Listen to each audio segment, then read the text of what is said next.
Para empezar a hablar sobre la sexualidad en la adolescencia, quiero exponerles una breve definición de lo que es sexualidad, que implica 4 factores fundamentales: un aspecto biológico, un aspecto psicoafectivo, un aspecto sociocultural y un aspecto ético. Voy a hablar de cada una de ellas. La parte biológica se refiere a todas aquellas partes que conforman aspectos fisiológicos de la sexualidad: cómo es el cuerpo, cómo funciona, cómo es que se previenen las enfermedades de transmisión, cómo es que se previene un embarazo. A veces creemos, padres y madres, que esa es la única parte de la cual tenemos que hablar.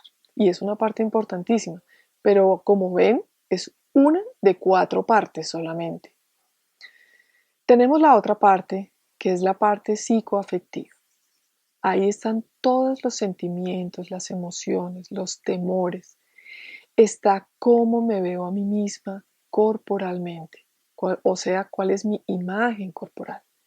Esto en la adolescencia es importantísimo porque el cuerpo va cambiando, va teniendo cantidades de transformaciones y empiezo a tener una relación en donde puedo sentir que o estoy muy gorda o estoy muy flaca, y empiezan las dietas rigurosísimas y la idea de que tengo que estar absolutamente delgada, en fin. O sea, es todo lo que tiene que ver con cómo me relaciono con mi cuerpo. Pero también tenemos el tema de la orientación sexual, y esto se refiere a por quién me siento emocional y sexualmente atraído. Entonces tenemos los 3 tipos de orientaciones sexuales: hetero, homo y bisexualidad.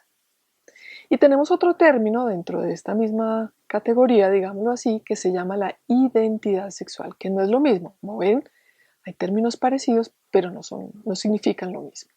En la identidad sexual tenemos desde que nacemos la sensación de soy hombre o soy mujer. Nazco sintiéndome así, pero algunas personas sienten que tienen su identidad, pero que no corresponde al cuerpo con el cual nacieron. Entonces puede haber nacido físicamente mujer, pero tener una identidad sexual masculina, con lo cual estas personas, en el transcurso de su adolescencia y más adelante, pueden hacer el tránsito hacia otro género. Por eso le llamamos transexualidad, que es transitar de un género al otro. Tenemos el tercer aspecto, que es un aspecto enorme, y es el aspecto sociocultural.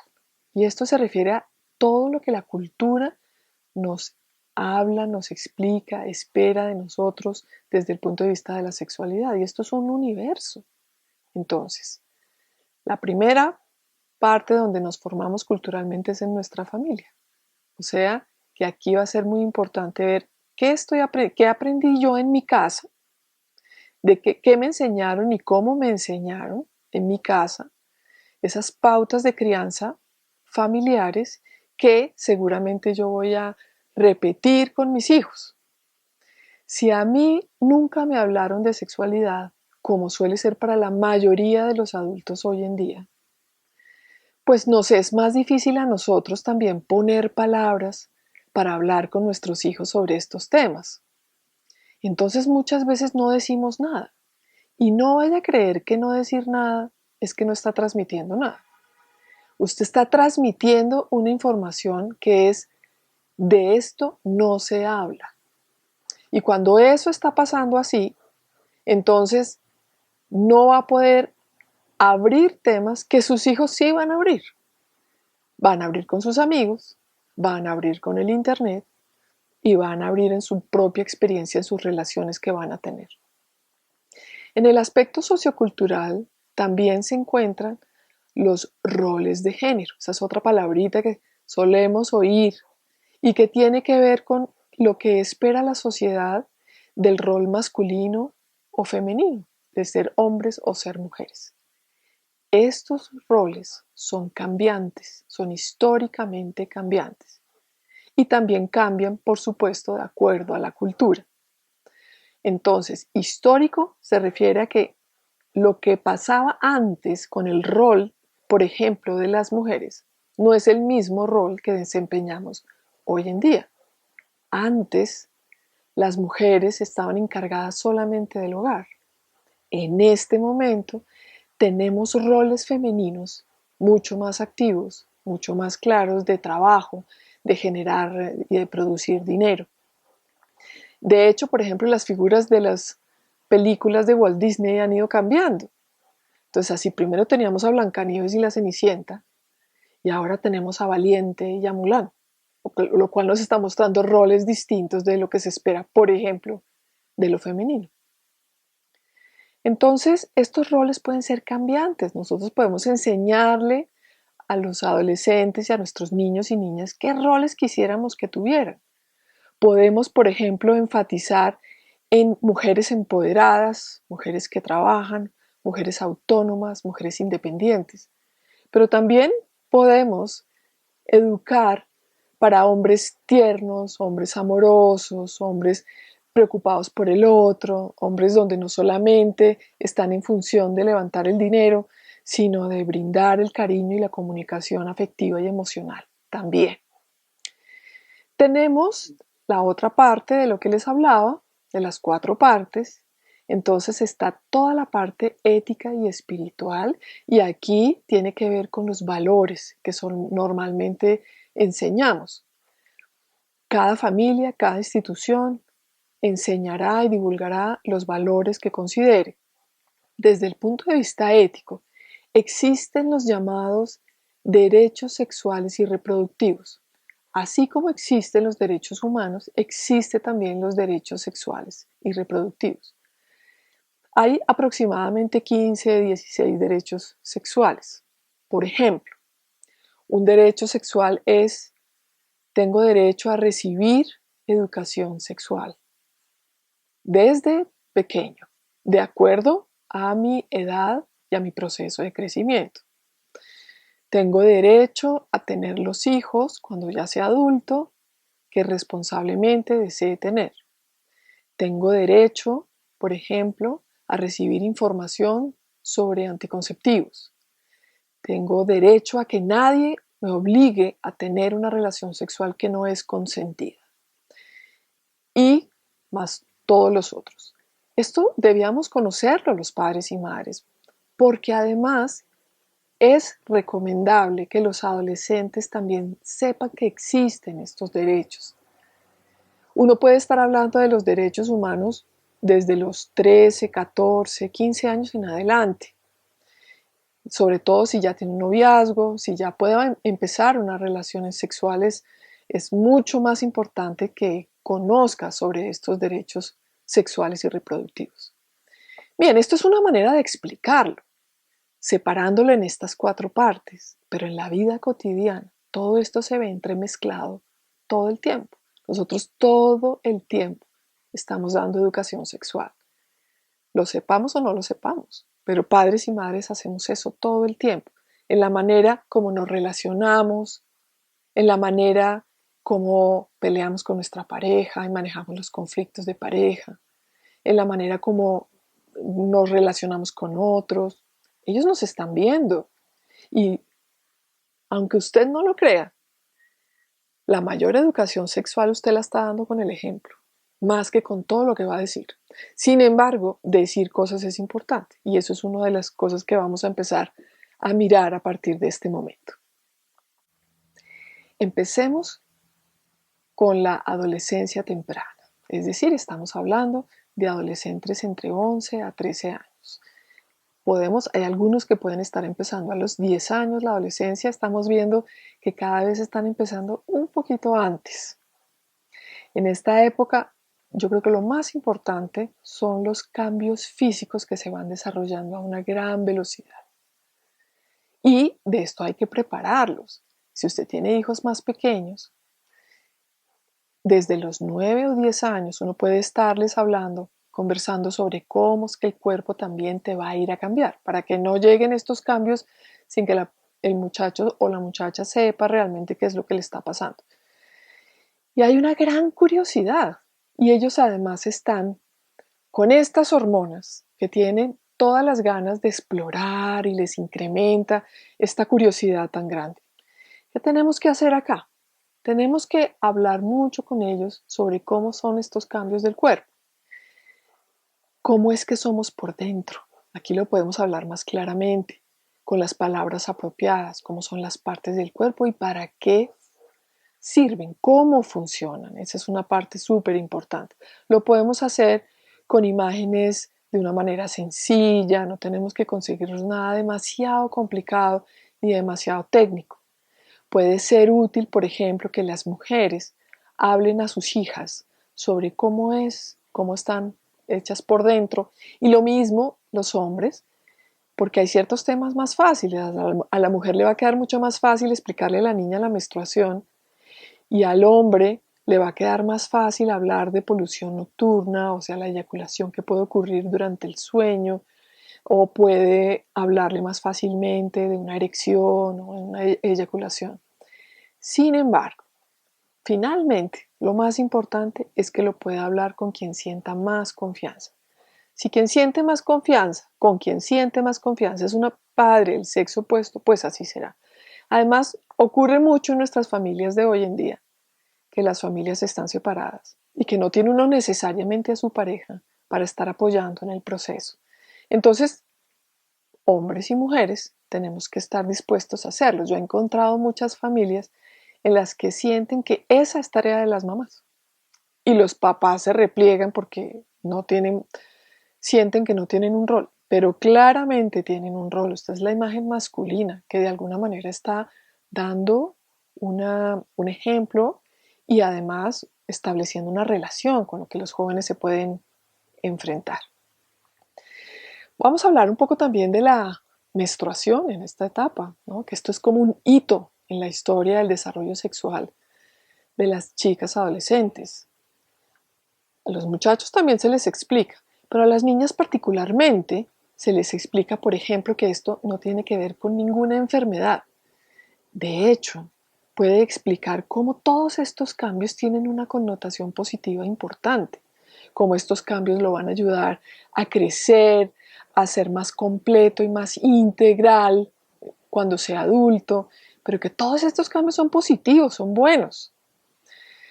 Podemos explicar en la menstruación, por ejemplo, que la chica adolescente puede hacer de todo, que su vida sigue normal, que no tiene que cambiar, que no tiene que tomar nada, en hacer nada muy especial.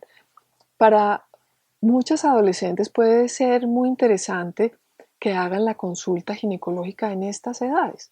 Antes pensábamos que uno debía hacer la consulta ginecológica cuando iniciaba su vida sexual.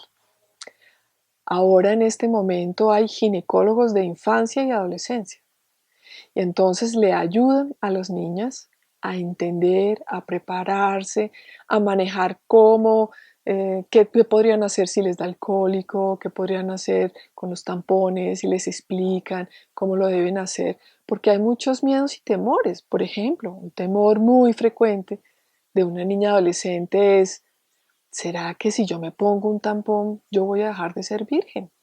Entonces, ese tipo de inquietudes que son tan válidas, a veces puede ser que las mamás no lo logren contestar suficientemente y puede ser importante que ellas vayan y puedan conversar y tener esta asesoría especializada. Algunas chicas, por ejemplo, porque otras hacen lo mismo, se toman algún tipo de medicación para que no les llegue la regla, porque, por ejemplo, tienen un paseo o tienen que ir a una piscina o algo. Y entonces, como la una le dice a la otra, aquí es importante que ellas entiendan que eso es completamente inadecuado y que únicamente puede tomar algo que cambie con la asesoría médica. Bien, pero ¿cuáles son las curiosidades de estos niños? Tienen muchas curiosidades. Voy a hacerles algunas frases que ellos me han contado, que obviamente no se lo cuentan abiertamente a los papás, pero lo dicen. Por ejemplo, dicen: ¿será que me va a crecer el pene más? Porque se vuelve una preocupación. Pueden estar con la curiosidad de que ¿Será que me crecen más los senos antes de que llegue la regla? ¿O si resulta que cuando me llegue la regla entonces yo me voy a quedar chiquita? ¿O puede ser que, qué va a pasar cuando haya la primera relación sexual? ¿Será que es dolorosa? ¿Qué significa excitación? ¿Es cierto que mientras más grande mejor, por ejemplo? ¿O será que la masturbación es mala? Todas estas preguntas están ahí y puede ser que en niños y niñas se desarrolle un poquito distinto. Por ejemplo, es frecuente que a veces las niñas se quieran mostrar mayores que los niños que tienen la misma edad. Entonces a ella les empieza a gustar además los más grandecitos porque los de la misma edad les parece que son un poco infantiles, porque las niñas quieren parecer un poco mayores. Lo importante es entender que aunque estas son épocas que van pasando, cada proceso es diferente en cada niño y tenemos que respetar ese proceso individual. Cuando hablamos de estos temas, hay muchos temores de papás y mamás. Y yo he visto 3 temores básicos cuando hablo con ellos. El primero es, pero es que si yo les hablo de sexualidad, seguramente a ellos les van a dar más ganas. El segundo es, pero si yo les hablo de pornografía, les va a dar más curiosidad y lo que va a pasar es que se van a poner a mirar más. Y el tercero es, si yo le explico sobre un anticonceptivo, quiere decir que le estoy dando permiso para tener relaciones sexuales y no le estoy dando permiso, entonces no le voy a hablar de nada. Esos temores son válidos, son perfectamente comprensibles, pero las investigaciones y la experiencia clínica y la experiencia con trabajo con adolescentes nos muestra lo siguiente. Cuando el adolescente recibe más información y adecuada información, lo que ocurre es que se inicia más o menos 2 o 3 años más tarde que el promedio. Y cuando lo hace de manera mucho más responsable y en general lo hace teniendo relaciones más relacionadas con el afecto, más que con la simple curiosidad de saber qué es lo que está pasando. Entonces, si le sumamos a que la mayoría de los adolescentes en Colombia, según un estudio que se realizó en la Universidad de La Sabana, los hombres están empezando a tener relaciones sexuales entre los 13 y los 14 años y las niñas entre los 15 y los 16 años. Eso lo que nos está diciendo es que a los 19 años el 70% de los adolescentes ya habrán tenido relaciones sexuales. Significa que es un tema que tenemos que abordar, aunque nos dé miedo, aunque nos asuste. Pero bueno, vamos a mirar algunos tips breves de cómo podemos hacer eso. No es, primero voy a decir sobre lo que no es. No es educación sexual entregarle un condón cuando ya cumple 15 o 16 y no diga nada. O le compran libros sobre cómo es el cambio del cuerpo y todas las cosas que pasan y se lo dejan para que lo lea solo. Eso no sirve. Es totalmente incompleto. Nos salva a nosotros de tener que poner la cara, pero no está realmente ayudando a los adolescentes. El reto es que podamos decirles a ellos, de estas cosas podemos hablar, aunque me cueste trabajo, aunque me es difícil, aunque a veces no sé qué decir, aunque a veces a mí también me da pena. Y podemos decirlo, a veces me cuesta a mí también trabajo. A veces también podemos contar las cosas que nos pasaron a nosotros en la adolescencia, sin detalles, sin perder la privacidad de nuestras cosas, pero en general los conflictos que tuvimos, las emociones, aquello que nos costaba tanto trabajo. Y es importante que cuando usted logre hablar de esto, en vez de una sentada de 1 hora, que a los 10 minutos los adolescentes están desesperados, esperando a qué horas usted se calla, lo que hay que hacer es hablar poquito, pero muchas veces, con frecuencia. Hable poco, con conceptos claros, cosas cortas, lo que le pregunten o lo que usted quiera hablar y siga adelante. ¿Qué pasa si el adolescente pregunta? Esa es una alternativa que no es tampoco muy frecuente, pero cuando el adolescente pregunta, antes de hacer alguna respuesta, usted pregunte, bueno, ¿tú qué has escuchado sobre esto? ¿Tú qué sabes de esto? Cuéntame tú qué sabes. ¿Qué fue lo que ocurrió para que tú tuvieras como esta inquietud de lo que está pasando? ¿Qué me dirías sobre lo que ya sabes? Cuando le conteste, uno a veces cree que es clarísimo y resulta que a veces o es demasiado concreto o es demasiado complejo y entonces no le han entendido. Siempre haga la pregunta, dime qué me entendiste, a ver si eso era lo que yo quería transmitirte. Y si no era lo que usted dijo, no regañe, sino, no, ven, yo te lo vuelvo a explicar o te lo explico de otra manera. Y si no sabe la respuesta, vale que usted diga, bueno, pues sabes que no sé, pero vamos a buscar la respuesta juntos y lo conversamos en esta semana, más adelante. Pero hágalo, no lo deje en espera, porque entonces lo que está transmitiendo es la idea de esto no se puede hablar. ¿Y qué pasa si no pregunta? ¿Qué es lo que pasa en la mayoría de las situaciones con los adolescentes? No te dicen nada. Bueno, uno puede hablar sobre estos temas cortico, uno puede aprovechar las situaciones informales, como estar en un almuerzo o en una cena, y hablar sobre cosas que pasaron. Mira, yo vi en la novela que pasó tal cosa, esta novela que estábamos viendo, o en la película, o en esta canción, estaba oyendo esta canción y me pareció tal cosa. ¿Ustedes qué opinan? De modo que no estoy hablando de él, de lo que él o ella siente, sino estamos hablando del personaje del cual estamos refiriéndonos. Y eso hace que sea menos amenazante para el adolescente. Y en la medida en que usted hable sobre el personaje, sobre lo que haría, sobre lo que dejaría de hacer, si estaría bien o mal, o qué pasaría si lo hiciera o no lo hiciera, usted está dando la información que puede ser muy útil para ellos. Es comentar situaciones, películas, noticias, canciones. A pesar de que miles de padres han hablado con sus adolescentes acerca de las relaciones sexuales, los adolescentes no siempre se sienten cómodos hablando con nosotros. Tenemos que animarlos a hablar para mantenerlos seguros y saludables.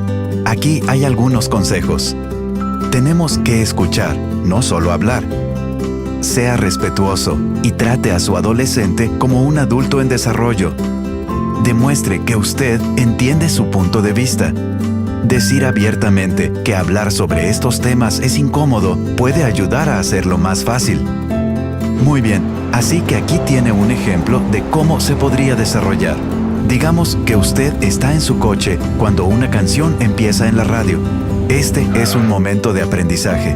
Puede decir algo como, «Wow, esa canción es bastante intensa. Suena como si ella nunca dejaría a su novio a pesar de que él parece ser un estúpido. ¿Qué te parece?» Sé que solo es una canción, pero es tan fácil escuchar palabras como esas y ni siquiera preguntar sobre ellas. Siento que envía el mensaje de que está bien estar involucrado en ese tipo de relación, pero definitivamente no es aceptable. ¿Conoces a alguien en una relación así?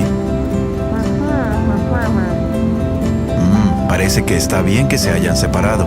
Yo sé que puedes sentir extraño al hablar de estas cosas conmigo, pero con cada año de madurez vas a estar enfrentándote más y más con estos temas. Así que quiero que sepas que siempre puedes hablar conmigo, ¿de acuerdo? ¿Ve? Usted puede hacer esto. Usted mismo inténtelo con su propio adolescente. Puede tener un gran impacto. Muchas veces los adolescentes se sienten seguros de que ya pueden hacer todo lo que quieran, sin cuestionar, simplemente como una situación impulsiva. Y acá es muy importante este concepto del cual voy a tratar de desarrollarlo un poco. Y se refiere al desarrollo del pensamiento o el juicio crítico y reflexivo. Y esto es algo que trabajamos con los niños desde que son chiquitos, pero aquí en la adolescencia sí que tratamos de jalarlos más hacia allá.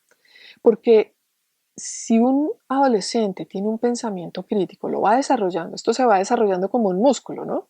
Esto se va haciendo, no es que es un día, no es una sola conversación, sino que en la medida en que vamos jalándolos hacia allá, les va a ayudar a no creerse todo lo que oyen, a argumentar, a analizar, a justificar. Les va a ayudar a ampliar miradas, a que una situación se puede ver por acá, por acá, por acá, por otros lados diferentes, y a plantear soluciones para ver cómo se pueden enfrentar. Y necesitamos desarrollarlo porque estamos en un momento particularmente difícil. Los muchachos están ahora muy metidos en Internet por cuestiones de su estudio, tienen que estar todo el tiempo metidos. Y eso hace que terminan mucho más pegados a estar conectados a las pantallas y a estar buscando en Internet. Y en Internet hay de todo, en Internet es maravilloso, pero también hay noticias falsas, también está el uso excesivo de Internet que puede generar adicción, también puede estar la pornografía, el sexting, el grooming, los youtubers, todo que puede ser a través de Internet o de redes sociales. Y eso está generando una presión muy grande entre todos los adolescentes. No podemos tener a los adolescentes guardados para que no entren a Internet. Eso sería absurdo. La idea es enseñarles a manejarlo de una manera responsable y segura. Entonces, se hizo un estudio donde dice que solo el 2% de los adolescentes pueden tener el juicio crítico para saber realmente qué escoger mientras lo que ven en Internet. Entonces, para que tengamos una idea que si no desarrollamos el juicio crítico, de todas maneras, por más controles parentales que tengamos, no va a ayudar a que los muchachos puedan estar con dificultades. Sumémosle además a que hay presiones de otros adolescentes, hay creencias equivocadas alrededor de la sexualidad, entonces ellos tienen que aprender a poder decir no, a poder decir esto será que como todos lo hacen, será que entonces yo también lo debo hacer o no. ¿Cómo podemos hacer eso?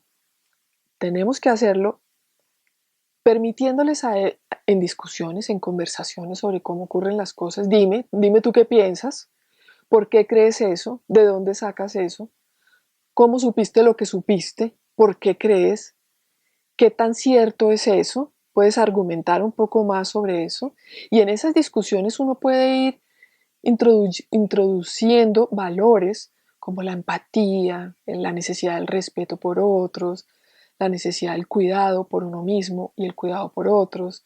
Entonces ahí uno va metiendo la necesidad de este tipo de valores, pero además permítale tomar algunas decisiones, las que usted vea que puede tomar con seguridad, con autonomía.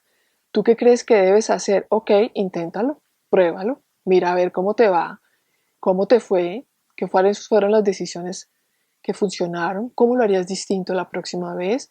Permitir ese jaloneo del cuestionamiento de lo que está pasando y de generar soluciones. Y hay entre todas estas habilidades un recurso que para mí es fundamental y es a preguntas. Nosotros los papás a veces nos sentamos a decir todo lo que tienen que hacer y esperamos que nos obedezcan. Eso no va a funcionar. Pero sí podemos, cuando son adultos particularmente, hacer preguntas que generen reflexión. Preguntas que puedan ayudar a pensar, a evaluar y cómo lo vas a manejar y qué va a pasar después. ¿Y tú qué crees que influyó para que esto pasara? Y si hicieras esto, ¿qué pasaría? Y si no lo hicieras, ¿qué pasaría? Y podemos hacerlo en temas de sexualidad. Voy a poner un ejemplo. Supongamos que estamos tratando de que ellos entiendan los temas de sexting, que en este momento está disparado. Podemos hacerle preguntas más que sermones. Preguntas del estilo, ¿tú alguna vez has recibido una foto de alguien desnudo? Si lo has recibido, ¿cómo te sentiste? ¿Qué ha pasado? ¿Cómo lo has manejado? ¿Qué harías si alguien te pide a ti imágenes sexuales por internet? ¿Tú cómo podrías decir que no? ¿O que tú crees qué pasaría con esa foto si tú la compartes? ¿Tú te imaginas cuáles son los riesgos que puede haber? ¿Tú sabes si hay algún tipo de penalidad legal o desde el colegio si tú llegas a hacer sexting? ¿A quién le pedirías ayuda si tú te sintieras en una situación de riesgo donde te están presionando y tú no sabes cómo responder? Este es simplemente un ejemplo de cómo podemos manejar sobre este tipo de preguntas.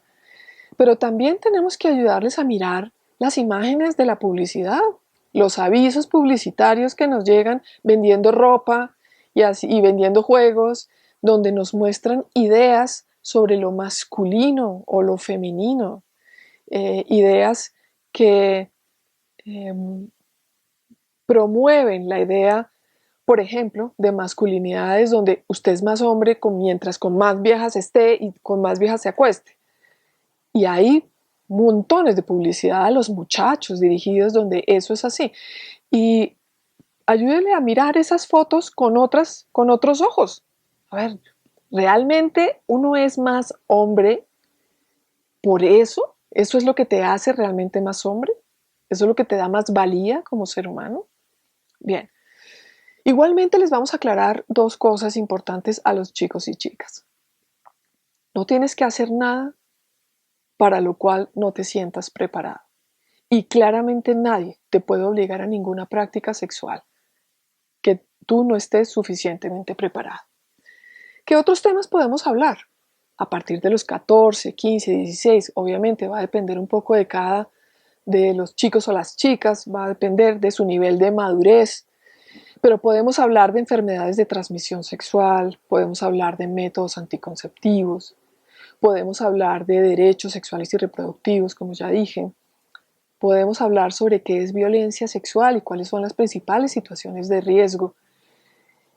Podemos hablar de orientación sexual también. Muchos papás sienten que si tocamos ese tema es como validar cosas si no está de acuerdo.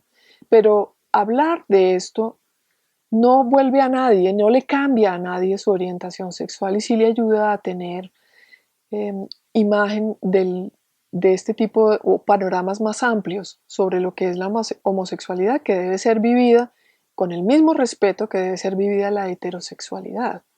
Recordando que todas las personas, bisexuales o heterosexuales o homosexuales, deben tener los mismos derechos que cualquier otra persona. Y otro concepto importantísimo es lo que se ha llamado el consentimiento válido en sexualidad.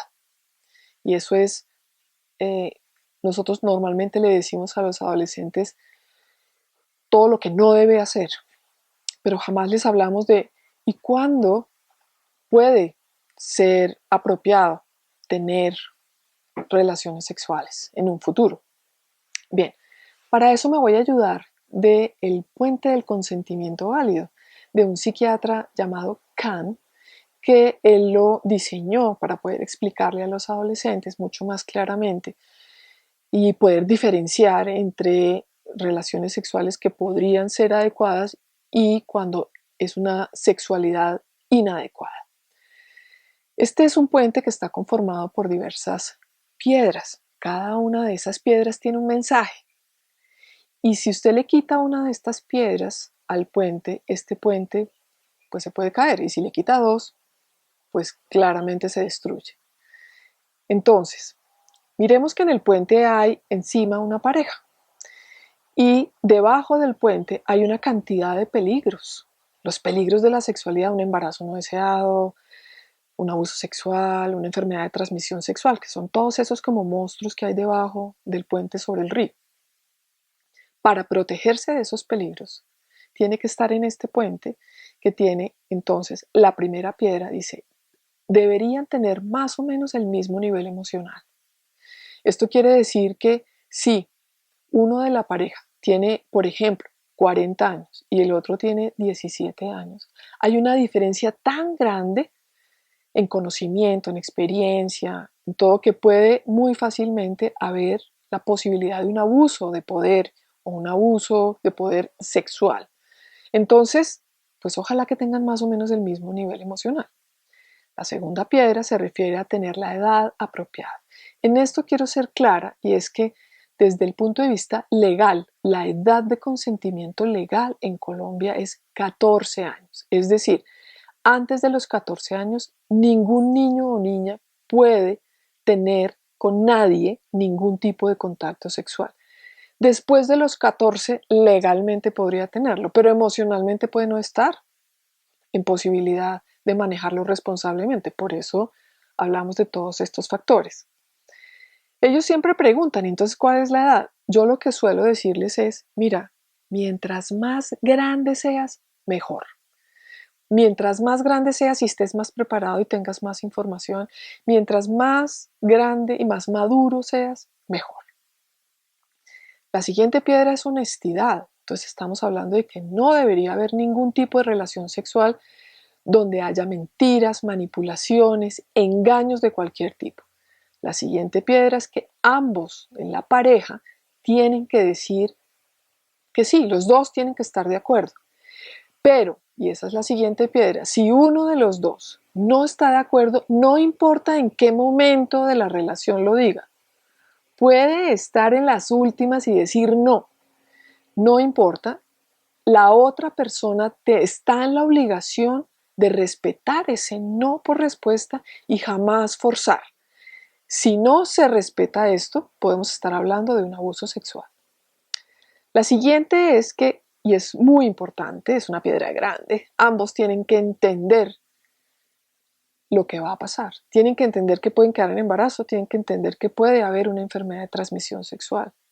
Puede ser útil, además de hablar y que sepan y que investiguen y que tengan información sobre esto, se puede hablar, por ejemplo, de lo que se llama los mapas de riesgo. Es decir, que no porque ves a esta persona que te parece tan bien y se ve tan saludable, puede ser que esa persona en su historia haya tenido relaciones anteriores donde alguna de las personas con las que estuvo haya tenido una enfermedad de transmisión sexual que no se nota normalmente y puede ser que te lo transmita, aunque aparentemente está muy bien. La otra piedra es: no hay problemas para decidir porque ambos en la pareja están sobrios y en sus 5 sentidos. Y esto es muy importante con los adolescentes porque estamos viendo que están en fiestas, están tomando trago y entonces la chica, por ejemplo, está borracha, se le fueron las luces, ella no sabe dónde está y como no dijo no y como estaba medio participando, entonces empiezan a tener relaciones sexuales con ella y ella no está consciente. No está con el consentimiento consciente y claro, por lo tanto eso no se debe hacer. Si todavía estás en dudas con el tema del consentimiento, imaginemos que en vez de querer tener sexo, estás por preparar una taza de té. Podrías decir, «Hey, ¿tomamos un té?» Si te contestan, «Ay Dios, me encantaría una taza de té, gracias». Entonces sabés que quieren un té. Y si decís, «Hey, ¿tomamos un té?» Y te dicen, no sé muy bien». Entonces podés preparar una taza de té o no, pero sabiendo que puede no tomarlo. Y si no lo toma, y esta es la parte más importante, no se lo hagas tomar. Que lo hayas preparado no significa que sí o sí lo tenga que tomar. Y si te dice, no, gracias, entonces no prepares té, en absoluto. Simplemente no hagas el té. No se lo hagas tomar. No te enojes si no lo quiere, simplemente no quiere té, ¿ok? Puede que diga, sí, dale, qué bueno. Y después cuando llega el té, ya no quieren saber nada con el té. Seguro que eso puede enojar un poco porque te esforzaste en preparar el té, pero aún así nadie tiene la obligación de tomar el té. Quería el té, pero ahora no. Algunas personas cambian de opinión en el tiempo que se tarda en calentar el agua y poner el té. Y está bien que la gente cambie de idea, y ni siquiera eso te da permiso a obligar a nadie a tomarlo. Y si está inconsciente, no prepares té. La gente inconsciente no quiere té. No puede responder a la pregunta, ¿querés tomar un té? Porque está inconsciente. Bueno, tal vez estuvieron conscientes cuando preguntaste si querían té y te dijeron que sí, pero si en el tiempo que te tomó calentar el agua y preparar el té se desmayaron, entonces tendrás que guardar el té. Lo importante es que la persona inconsciente esté cuidada. Y acá viene lo importante de nuevo. No hagas que tome té. Dijeron que sí antes, pero la gente inconsciente no quiere té.